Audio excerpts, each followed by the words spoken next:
In this lesson, we need to create the dependent variable or your support score for those individual members of Congress. And so you're going to need to do three things. Basically, you have to create a numerator and a denominator, and you have to then create the percentage support score. So we're going to start with the denominator first.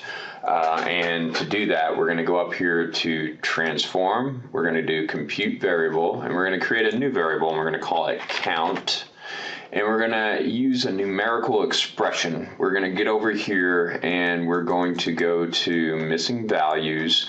And in this missing values function group, there is this one called nValid. And we're going to use the nValid to count the number of valid observations for these members of Congress. And we're just going to simply bring over each one of those votes. But here's the thing. You have to put in the vote and then a comma. And then move over the vote and a comma. And so I'm going to pause and I'll show you what this finally looks like. Okay, so I've populated this parentheses. So I've got all of my votes, 525 through 540, and each one of these has a comma in between it. You have to have the comma, otherwise this won't run. So make sure that you have your full population of votes in here and that you have a comma between each, and then you're basically ready to run.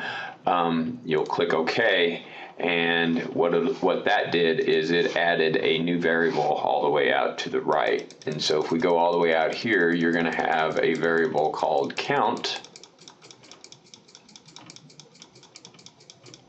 and it's going to have anywhere between 16 and some of them only were there for 5, some of them there for 16, but I had 16 votes in mine, so that looks like a good number to me.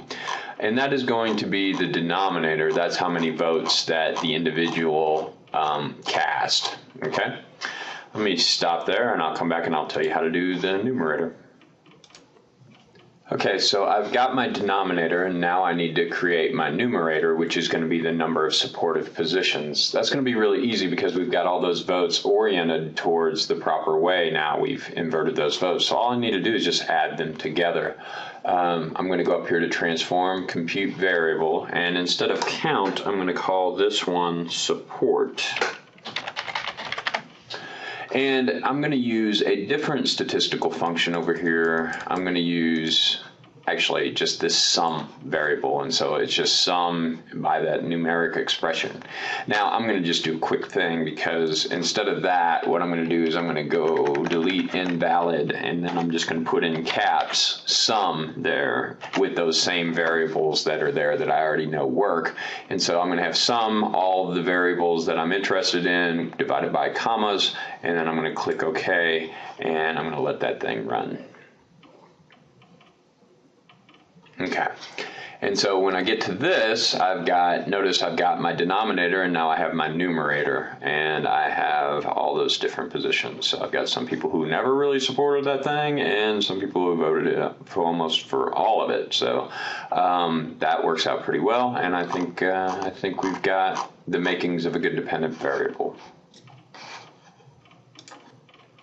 Now I have my denominator and I have my numerator for my eventual dependent variable. So now the dependent variable is simple enough. All we have to do is we have to go in here and compute. Let's call this vote score. And I'm going to get rid of all of that. And all I really need to do is I'm going to put in some parentheses because I need to do something else. I'm going to go down here to the very bottom and I'm going to say support divided by count. And then on the outside of these parentheses, I'm going to multiply that by 100 in order to give me a percentage-based score. So I'm going to go through here, I'm going to click OK, and it's going to run, and it's going to give me my vote score. And so I've got a vote score from 87 all the way down to like 100% there. That's probably Chris Shay's. And that'll work. All right, so I think we're pretty good. We've got our dependent variable calculated now, and really what we need to do next is we need to bring in and import those party IDs and those ideological measures from vote view. So that's what we're going to do next.